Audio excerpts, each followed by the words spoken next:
शास्त्र का अनुशासन कहता है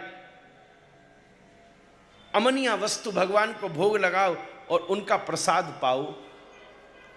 पर शबरी के द्वार पे तो परमात्मा भगवान श्री राम झूठे बेर खा लेते हैं। प्रबल प्रेम के पाले पड़कर प्रभु को नियम बदलते देखा, अपना मान टले टल जाए भक्त का मान न टलते देखा। महाराज प्रभु को नियम बदलते देखा। जिनके एक भ्रकुटी के बल से, ध्यान दीजिएगा, जिनके एक भ्रकुटी के बल से सागर सप्त उबलते देखा, उनको मथुरा में, उनको गोकुल में माखन पर 100 बार मचलते देखा। महाराज एक भ्रकुटी टेढ़ी कर दे तो सागर सप्त उबल जाएं, पर वही वृंदावन में एक लोनी माखन के लिए गोपियों के पीछे दौड़ रहे हैं। अरीरी नेक्सो तो दे दे। इसलिए नियंता के रूप में प्रेम नियंतक नहीं होता, प्रेम सेवक होता है।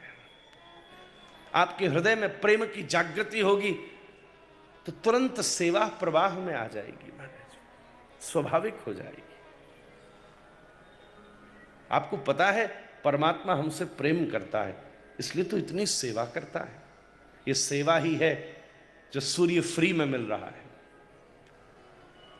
एक छोटे से मकान का भी एक बल्ब जला रह जाए और जरा सा बिजली का बिल बढ़ जाए तो माथे में एक नस पर ताव आ जाता है।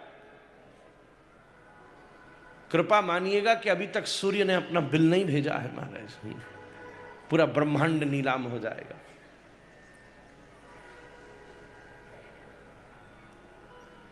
आज तक हवा ने अपना बिल नहीं भेजा है, नहीं तो पता चल जाएगा।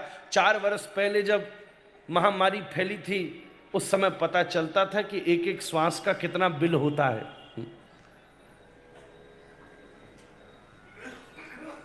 200-500 श्वास ले लो तो गए 15-20 हजार।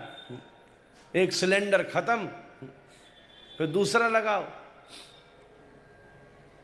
कोई बड़ी बात नहीं। भविष्य में इतना ही प्रदूषण बढ़ता रहा तो यही समय ना आ जाए कहीं कि पानी तो पैसा देकर शुरू हो ही गया है।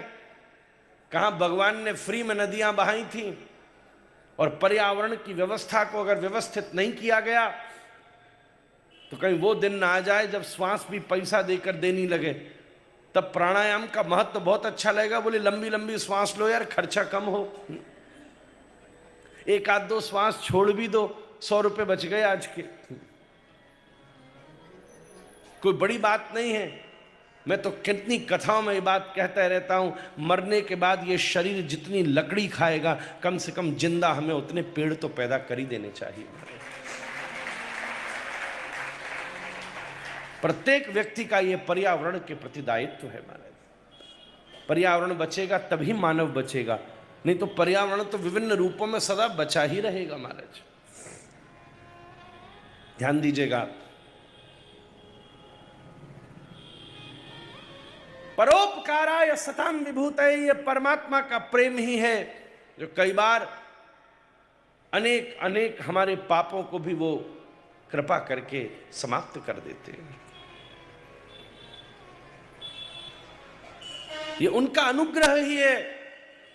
प्रेम में सेवा प्रवाहित होती है, और हम उनकी क्या सेवा करेंगे जो वो हमारी सेवा कर रहे हैं। जल, वायु, अन्न, आहार, प्रत्येक पक्षी के, प्रत्येक जीव जानवर का पेट भर ही जाता है, और उस पेट को भरने के लिए उसकी अर्थ की कोई दौड़ नहीं है। आज समस्या रोटी की नहीं है, रोटी सबके पास है। समस्या वो रोटी जिस प्लेट में रखनी है उसकी है। वो प्लेट किसके पास कौन सी है? तुम्हारी मिट्टी की है, एल्युमिनियम की है, स्टील की है, चांदी की है कि सोने की है? ये चीनी का बर्तन 100 रुपए का आया है, या स्वर्ण की छाप लगने से ये 1 करोड़ रुपए का आया है? रोटी तो सब में वही 25 रुपए वाली खानी है। प्लेट की ही प्रतिस्पर्धा है।